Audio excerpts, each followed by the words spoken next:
Sziasztok! Kriszti vagyok. Ma a vegán vaj készítését fogom megmutatni. Hogyan készítsünk vegán vajat olcsón, egyszerűen, általában otthon lévő alapanyagokból, és tényleg gyors is.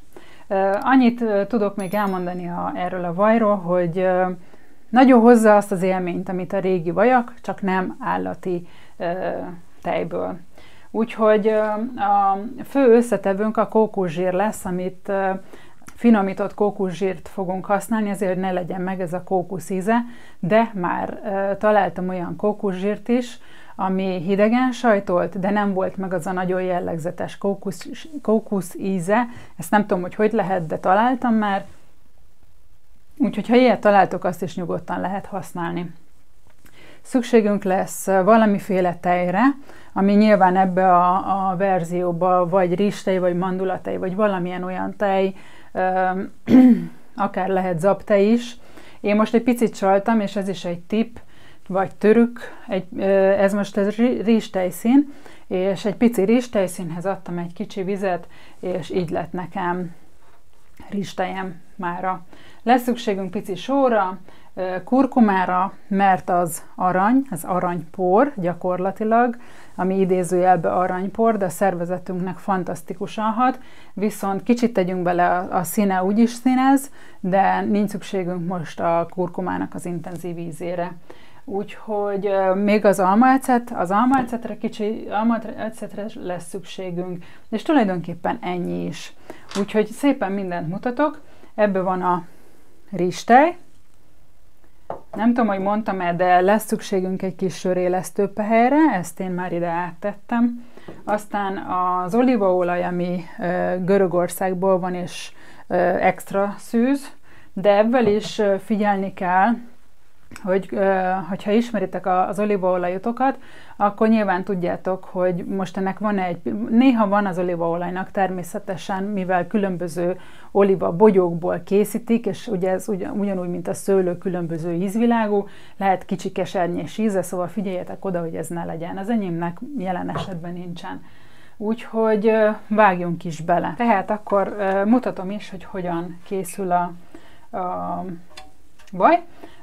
Beleöntjük a kókuszsírt, az olvasztott kókuszsírt, aztán beleöntjük a tejet, beleöntjük a tejet,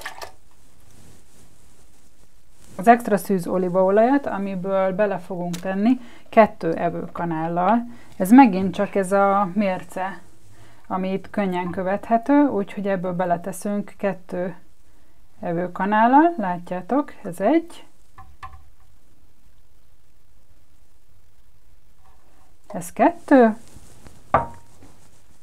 szépen félretesszük, ez még majd fog kelleni, aztán megvan az olívaolaj, és bele fogjuk tenni az ecetet. Most fogjuk beletenni az ecetet, ami azt jelenti, hogy ebből is kell 2 teáskanál. Ez a teáskanál, tehát ezt most félig fogom tenni, mivel ez egy evőkanál, ebből rakok félig, és ha nem balkézzel önteném, akkor bizony, illetve hát végül is, hogyha 2 teáskanál, akkor az egy evőkanál, úgyhogy ezt én így meg is oldottam. Visszazárjuk a tetejét, hogy ne párologjon el, és ezt össze fogjuk turmixolni. Tehát benne van a tej, a só, az ecet, a kókuszsír, és 2 olaj, az olívaolaj, és még bele lehetne tenni egy másikféle olívaolajat, de hogy ne bonyolítsuk, ezért én most még egy evőkanál olívaolajat fogok tenni, de ez lehetne akár mandulaolaj, szezámolaj, avokádóolaj, tehát lényeg az, hogy másfajta olajat tegyünk bele, így, és ezt most össze fogjuk turmixolni. De még egyébként beletehetjük a sörélesztőpelyhet is, amiből kell, gyakorlatilag ebből is kell 2 evőkanál. 1, 2, ezt később is megtettük volna, de ezt most így gyakorlatilag megcsináltuk, és beletesszük a mokáskanál kurkumát, mármint, hogy nem egy egész mokáskanál, csak így mondjuk egy 8-ad. Ezt így ellapítottam, úgyhogy többnek néz ki, és egy mokkáskanál só, ez körülbelül így néz ki. Ugye a sónál úgyis megszoktuk, hogy sós, úgyhogy gyakorlatilag ezt az élményt kapjuk, és ezt most össze fogjuk turmixolni.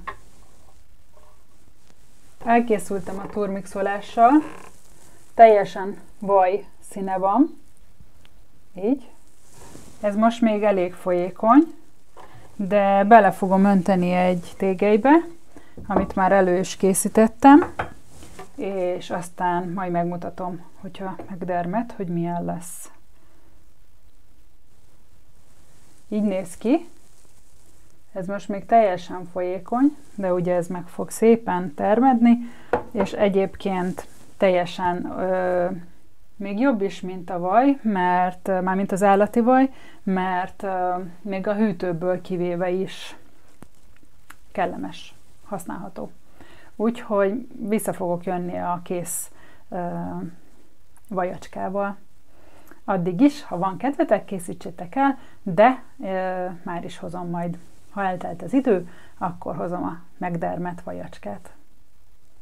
Pár óra elteltével a vajunk ilyen szépen megdermett, és most megmutatom, hogy mennyire kenhető állagú. Közvetlen a hűtőből vettem ki, és ilyen szépen kenhető, szóval már is a kenyérre lehet kenni, és hogyha egy darabot szeretnénk kivágni belőle, az pedig ilyen, mondhatni, mint kés a vajban. Ilyen könnyen megy. Kriszti voltam, és a vaj. Egyáltalán nincsen jellegzetes